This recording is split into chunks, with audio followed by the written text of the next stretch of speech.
Buenos días, estimados estudiantes de cuarto de secundaria. El día de hoy vamos a tratar sobre el tema el fin de la Guerra Fría. No olvidemos que la Guerra Fría inicia aproximadamente en 1945.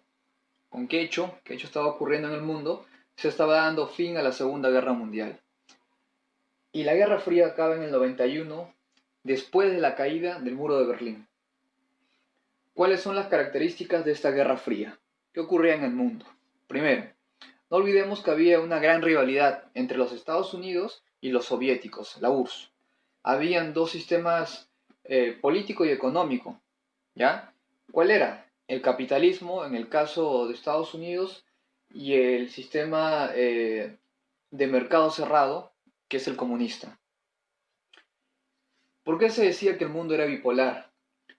Se decía que el mundo era bipolar porque tenía solo dos opciones, no existían más opciones. O era que te acogías al capitalismo o al comunismo. Ambas potencias, ya sea Estados Unidos o los soviéticos, van a luchar, pero no van a luchar entre sí, sino que van a luchar a través de segundos, a través de países aliados en el cual van a influenciar en cada uno de ellos. No es una guerra directa, es una guerra indirecta, es una guerra de estrategia, es una guerra para ver quién es mejor, quién puede demostrar su poderío en el mundo. Es una guerra a nivel tecnológico, a nivel económico, a nivel cultural y político. Es una guerra para demostrar el poderío de cada uno de los dos en el mundo. Esas son las características más resaltantes de la Guerra Fría. La doctrina Truman. ¿Por qué el nombre Truman? ¿Por qué la doctrina Truman? Harry Truman fue uno de los presidentes de los Estados Unidos.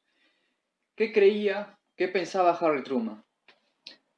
Harry Truman creía que a toda costa el comunismo no se expanda en el mundo, ¿ya? Él veía en el comunismo un gran mal para la humanidad. Es por eso que Harry Truman trataba de ganar más aliados. Cada día trataba de ganar más y más aliados. El objetivo era que el comunismo desaparezca, que no se expanda. Y para poder ganar aliados, Harry Truman, ¿qué es lo que hacía? Prestaba dinero, ¿ya? Y a cambio el país le debía un favor, directa o indirectamente. Por lo tanto, este país va a seguir el modelo económico capitalista. Y de esta forma Estados Unidos se gana un socio más en el mundo. De eso trata la doctrina Truman. Por el otro lado, tenemos el Plan Marshall. ¿Ya? El Plan Marshall es un programa económico creado por los Estados Unidos. ¿Cuál es el fin del Plan Marshall? El fin es inyectar dinero para poder reconstruir Europa. ¿Por qué? ¿Qué pasaba en Europa? ¿Por qué tiene que reconstruir? Porque se había dado la Segunda Guerra Mundial y como resultado muchas ciudades europeas fueron destruidas. Entonces, ¿qué es lo que hace Harry Truman? Con este plan Marshall va a inyectar dinero para que comiencen a reconstruir Europa, las ciudades afectadas después de la Segunda Guerra Mundial. Con este plan Marshall apoya a Europa y de pasada se gana aliados.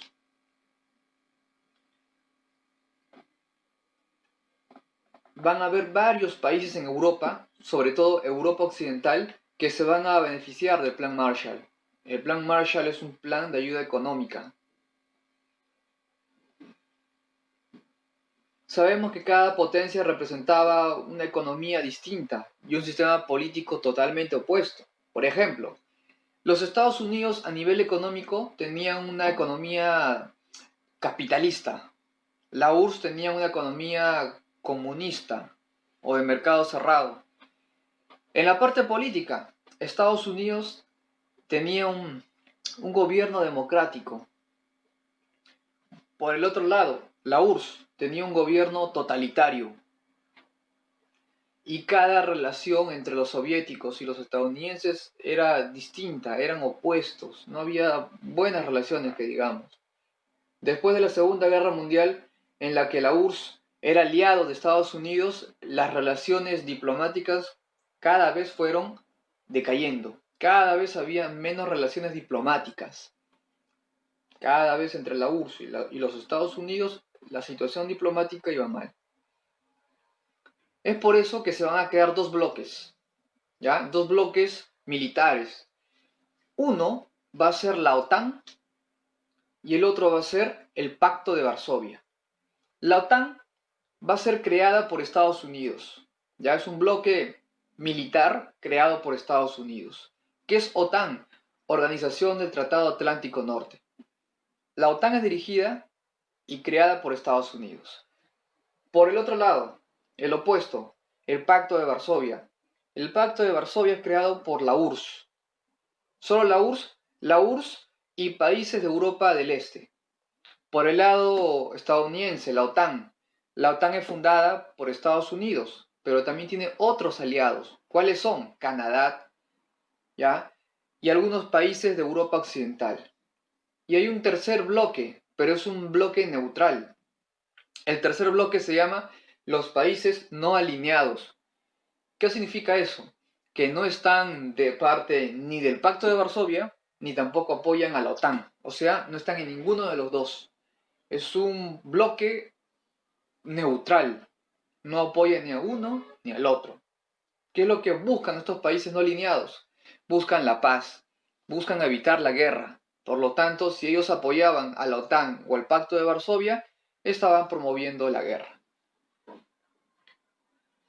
Por lo tanto, se crea la OTAN. En la parte de la diapositiva, en la parte de arriba, vemos de color azul, ¿no?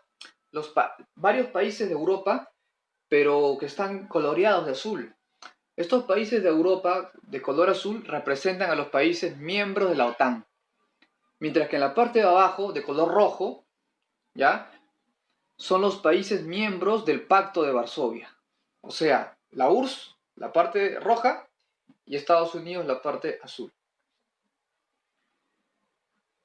Lo que observamos en la imagen son los principales focos, o sea, conflictos que ocurrieron, guerras y conflictos que ocurrieron en el mundo del 48 al 75.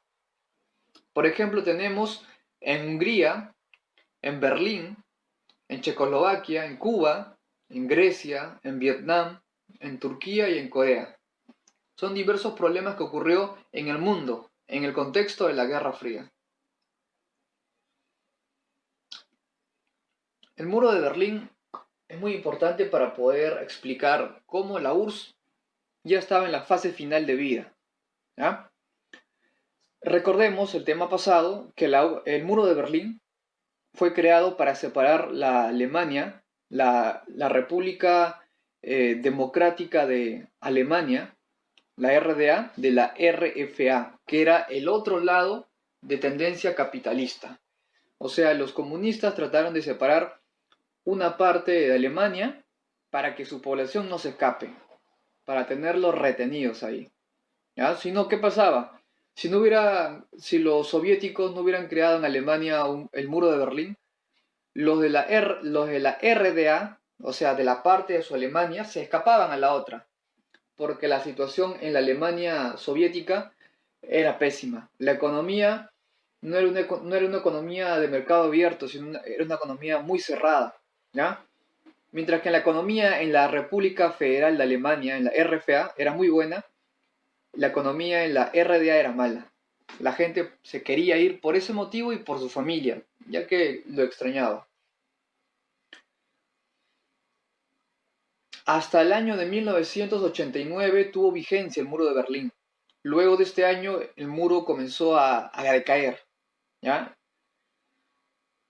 Otro hecho muy importante en el contexto de la Guerra Fría es la carrera espacial. No olvidemos, Estados Unidos, ¿ya?, va a enviar al astronauta Neil Armstrong y 2 astronautas más, pero esto va a ser el primer viaje del hombre estadounidense al espacio. Mientras que la carrera espacial, el primero en ganar la carrera espacial fue la URSS, ¿ya? ¿A quién van a enviar como primer astronauta al espacio? Al famoso Yuri Gagarin. Yuri Gagarin va a ser el primer astronauta en la Tierra en salir al espacio. Entonces, ¿qué pasó con Neil Armstrong? Neil Armstrong va a llegar a la Luna, pero él va a llegar 8 años después. Por lo tanto, la carrera espacial al comienzo lo gana la URSS. Y es más, antes que Yuri Gagarin se vaya al espacio, 4 años antes, la URSS lanza al espacio, ¿ya? Una especie de nave, ¿ya? Una pequeña nave. Y en esta nave iba una perrita llamada Laika, ¿ya? Lanzó al primer animal al espacio, los soviéticos, con Laika, ¿ya? En 1957. 4 años antes que salga el primer ser humano al espacio. El primer animal en salir al espacio fue Laika, ¿ya? Por eso la URSS marcó un hito, ¿ya? Lanzó al primer animal al espacio y envió al primer hombre al espacio, los soviéticos. Pero Estados Unidos no se va a quedar de brazos cruzados. También va a seguir invirtiendo en tecnología para que luego de 8 años, después que Gagarin sale al espacio, envíe el primer astronauta estadounidense a la Luna, ¿ya? Estos son hechos que van a marcar la historia en pleno contexto de la Guerra Fría. ¿Cuáles van a ser los principales escenarios donde se producen conflictos armados en el contexto de la Guerra Fría? Tenemos en Corea, que ya hemos visto cómo se genera la Guerra de Corea, ¿ya? Lo hemos visto en temas anteriores, simplemente es recordar. También qué se da en el 62, en 1962, qué se da en Cuba, la famosa crisis de los misiles, donde casi se puede decir, se pudo dar una tercera guerra mundial. ¿Entre quién? Entre los Estados Unidos y la URSS, ¿ya? Ya estaban a punto, ya habían mandado a construir lanzadores de misiles, uno en Turquía, ¿ya? Y otro en Cuba. Pero mediante la diplomacia, mediante las conversaciones entre la URSS y Estados Unidos se pudo evitar una guerra. Otro hecho importante en pleno contexto de la Guerra Fría es la Guerra de Vietnam, en 1964 hasta el 75, en el cual Estados Unidos sufre una gran derrota, porque no gana nada Estados Unidos. Duró varios años la guerra de Vietnam, pero Estados Unidos no logró nada. Tuvo que retirarse de Vietnam y dejar a los vietnamitas del norte que tomen el control de todo Vietnam, porque Estados Unidos no logró nada. La caída del bloque soviético, o sea, la caída de la URSS. Vamos a tratar de comprender por qué el bloque soviético entra en decadencia, por qué se debilitó. Recordemos la historia de la URSS. La URSS se funda en 1917, ¿ya? En plena Primera Guerra Mundial. Prosiguió en la Segunda Guerra Mundial y tuvo vida hasta la caída del muro de Berlín. Pero ¿a qué se debió que la URSS no pudo consolidarse a través del tiempo? Primero, tenía graves problemas, la URSS tenía graves problemas a nivel político y económico. La URSS desembolsaba tanto dinero para poder construir armas, solventar el gasto de comida de los soldados. Gastó tanto dinero que descuidó la parte de producción, la parte que te genera dinero. Las armas no producen dinero, ¿ya? Dejó de lado la parte de producción. La producción interna era mínima. Lo dejó abandonado por enfocarse más en lo que es la parte militar. Esto generó un estancamiento económico. Y la URSS, en vez de crecer militarmente y económicamente, solo creció militarmente y económicamente entró en una crisis. Y tú no puedes manejar una economía simplemente por las armas, sino también debes desarrollar el mercado interno y externo, ¿ya? Y eso los soviéticos no comprendían. Por lo tanto, la calidad de vida de los soviéticos, de la población soviética, comenzó a disminuir, producto de la falta de alimento. ¿Y qué pasó con la influencia de la URSS en otros países de Europa? Cada vez comenzaba a disminuir, ¿ya? Cada vez perdía poder en la Europa del Este. Los países de la Europa del Este cada vez recurrían menos a la URSS. Perdió influencia política, la población comenzaba a pasar hambre, la economía de la URSS, como no se invertía, no se producía, ¿ya? No se vendía nada hacia afuera, la economía se estancó. Mientras que por el otro lado, Estados Unidos, su economía era más abierta, ¿ya? Esos son los motivos de por qué la URSS terminó por extinguirse, por desaparecer. Tenemos ahora a Mikhail Gorbachev.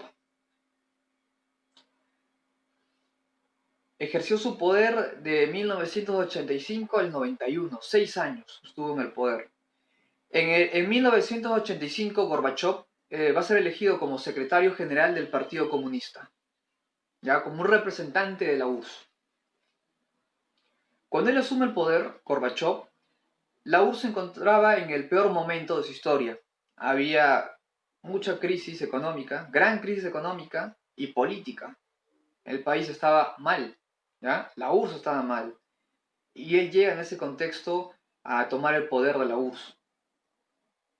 Él trataba de tener buenas relaciones diplomáticas con Estados Unidos, pero el problema ya venía de décadas anteriores, ¿ya? No era un problema que se podía solucionar fácilmente. Era un problema que arrastraba desde la parte final de la Segunda Guerra Mundial hasta el 85.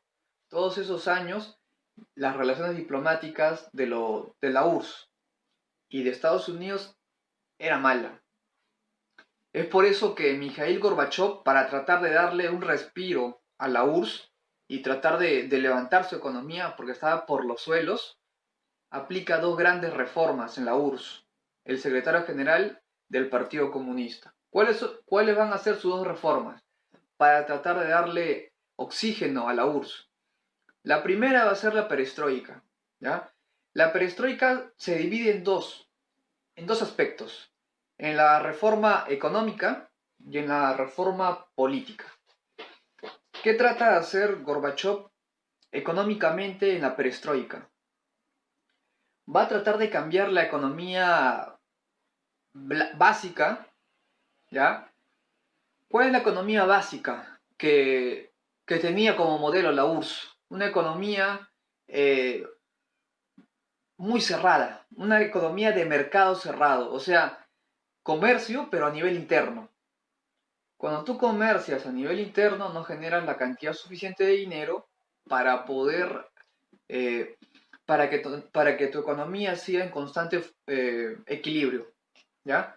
O sea, una pequeña fuente de dinero es el comercio interno, la economía cerrada, pero sabemos que eso produce un estancamiento. No deja de recibirse más dinero y simplemente uno se estanca con cierta cantidad de dinero. ¿Qué hace entonces Gorbachev? Cambia el sistema comunista, ya de economía cerrada, por una economía de mercado o de economía abierta. ¿Qué es lo que trata de hacer? Cambiar el comunismo por el capitalismo, ¿ya? En el capitalismo es un mercado más abierto, mientras que en la economía cerrada comunista no.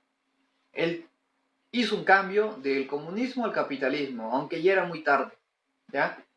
Prácticamente no pudo hacer casi nada. Así haya cambiado del comunismo al capitalismo, Gorbachev ya no se podía hacer casi nada. En la parte política, ¿qué es lo que hizo? Va a instaurar la democracia, ¿ya? La democracia. Por lo tanto, van a reconocer a otros partidos políticos, porque en la URSS el único partido, y el único partido político era el Partido Comunista, ¿ya? ¿Qué hace Gorbachev? Permite que otros partidos políticos sean reconocidos en la URSS. Permite que se elija un parlamento, o sea, un congreso, ¿ya? Una elección libre de parlamentaristas. Va a garantizar los derechos humanos. Esto trata de cambiar la situación que estaba al punto del desborde, la URSS, que ya no daba para más. Pero a pesar que aplica la perestroika, puede hacer poco o nada. Ya era muy tarde. Mientras que por el otro lado, Gorbachev aplica otro plan llamado la Glasnost, o también llamada transparencia. ¿Ya? ¿En qué consta la Glasnost? ¿Qué busca reformar Gorbachev? Va a suprimir la censura. ¿Qué es eso? Va a permitir que haya libertad de expresión. No van a censurar, no van a callar a nadie, a ningún medio de información, a ninguno. Esa es su primera medida. Segunda medida, va a restablecer la libre expresión, producto de que ya acaba con la censura, se da la libre expresión. Va a permitir que puedan criticar al sistema comunista, que antes estaba prohibido. Si tú criticabas al sistema comunista, te podías ganar problemas desde problemas políticos o hasta encierro, ¿ya? O hasta sanción económica. Gorbachev ahora sí permite que la población de la URSS pueda opinar o criticar sobre el sistema comunista. Estas medidas, llamada la Glasnost y la anterior, la Perestroika, trató de aliviar y mejorar la situación de la URSS. Pero como les voy explicando, ya es un poco tarde para hacer esto. Si lo hubieran aplicado desde el inicio, la realidad sería otra y posiblemente la URSS hubiera durado más tiempo, mucho más tiempo. En lo que respecta a política exterior, ¿qué medidas tuvo que tomar Gorbachev? Tuvo que mejorar las relaciones diplomáticas con Estados Unidos, pues no le quedaba de otra. Tuvo que ponerle fin a la carrera armamentista y tuvo que desarmar, de a poco ir desarmando la URSS. ¿Ya? ¿Por qué? Era uno de los acuerdos que tenía con Estados Unidos.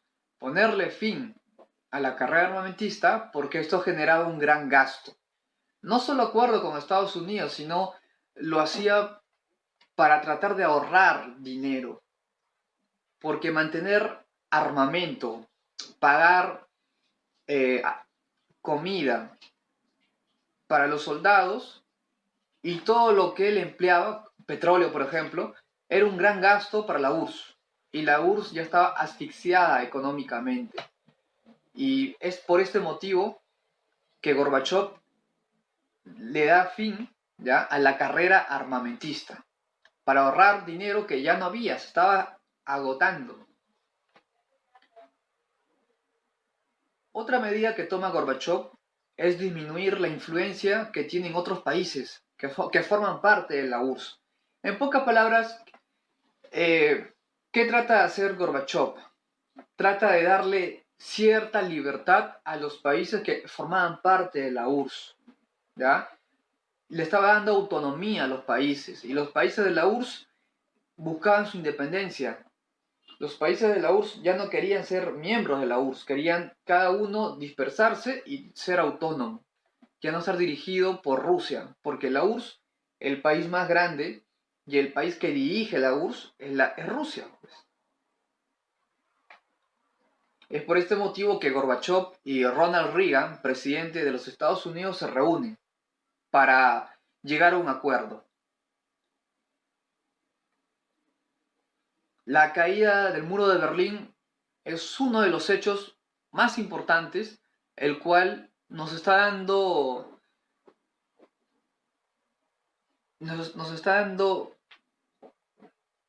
el acercamiento, ¿ya?, a que el comunismo, ya sea en la URSS o ya sea en Alemania, está dejando de existir.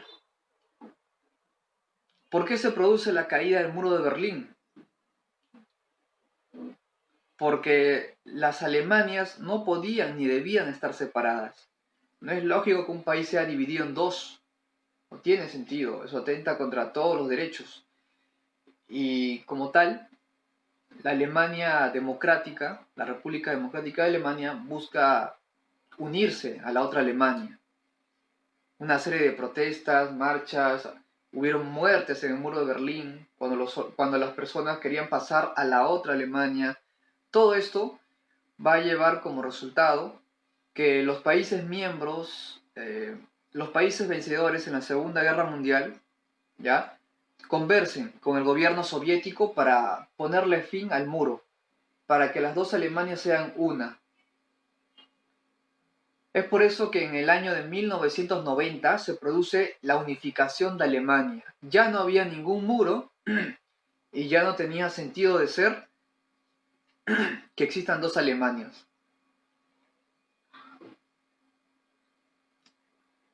Desintegración de la URSS, la etapa final. El muro de Berlín cae y la URSS comienza a desintegrarse. ¿Por qué? ¿Por qué se van a desintegrar? Porque los países miembros de la URSS ya no querían estar bajo la tutela de un líder de la URSS, ¿ya?, de un presidente, de un representante de la URSS. No, cada país quería su propia autonomía, con su propio presidente. Es por eso que los países miembros de la URSS se comienzan a salir, se van. Por ejemplo, Polonia, Hungría, Checoslovaquia, que eran parte de la URSS, deciden independizarse, liberarse de la URSS. Las reformas que Gorbachev aplicó, como la Glasnost y la Perestroika, para darle un respiro y para que sea más democrático la URSS con los países miembros de la URSS, no funcionó. No funcionó. Las repúblicas que eran parte de la URSS buscaban su independencia. Eso era lo que le interesaba ahora, ¿ya? Ya no le interesaban ser parte de la URSS, no querían ser parte de la URSS. Lo que querían es su independencia. Es por eso que en el año de 1991 la URSS se desintegra totalmente. ¿Quién va a asumir la presidencia de Rusia? Boris Yeltsin. Boris Yeltsin asume la presidencia de Rusia, ¿ya? Luego que se disuelve la URSS, ¿quién es presidente de Rusia? Boris Yeltsin. Ya no había URSS, ahora se llama Rusia.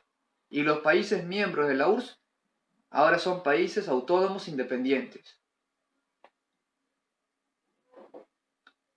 Se van a producir muchas protestas para que puedan lograr la independencia de todos los países miembros de la URSS.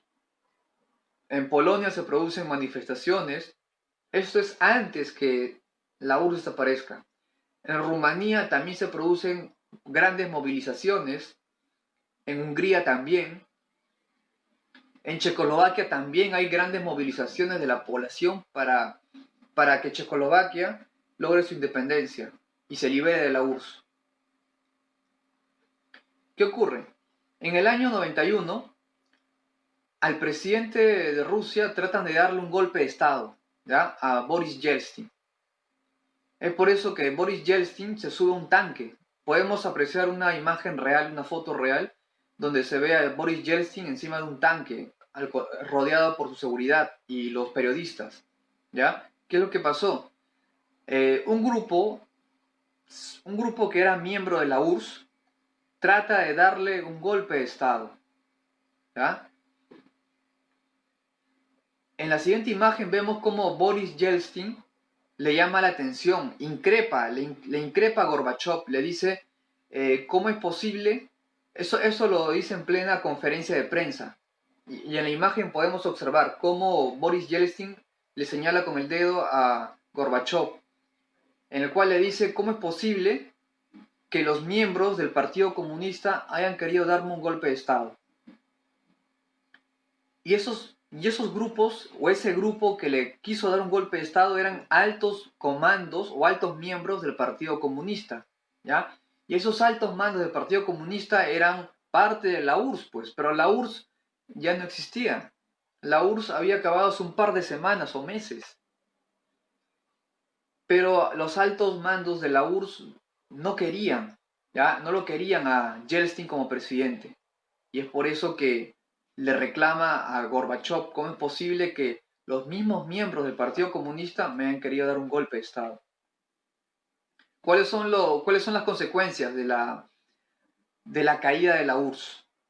Uno, acaba la Guerra Fría cuando la URSS se desintegra. 2, Estados Unidos obtiene mayor poder en el mundo. 3, el mundo bipolar, o sea, o capitalista o comunista, desaparece, ya no hay. Los sistemas democráticos en los países miembros de la URSS ahora sí son democráticos, ya no están bajo el poder de la URSS. Y la economía capitalista triunfó y la comunista que aplicaba la URSS fracasó. Y como resultado vemos que en la URSS, en los ex países de la URSS, llegan empresas que son de origen estadounidense, como por ejemplo Coca-Cola, McDonald's. Estaba prohibido. En ningún país de la URSS podía establecerse una empresa estadounidense, porque era una lucha no solo política, sino comercial. Es por eso que la URSS no permitía que Estados Unidos abra sus empresas en su territorio. Luego que cae el muro de Berlín, luego que se disuelve la URSS, recién van a venir las primeras empresas de Estados Unidos a comerciar en los países, en los ex países de la URSS y en la misma Rusia también. Eso sería todo, nos vemos en una siguiente clase.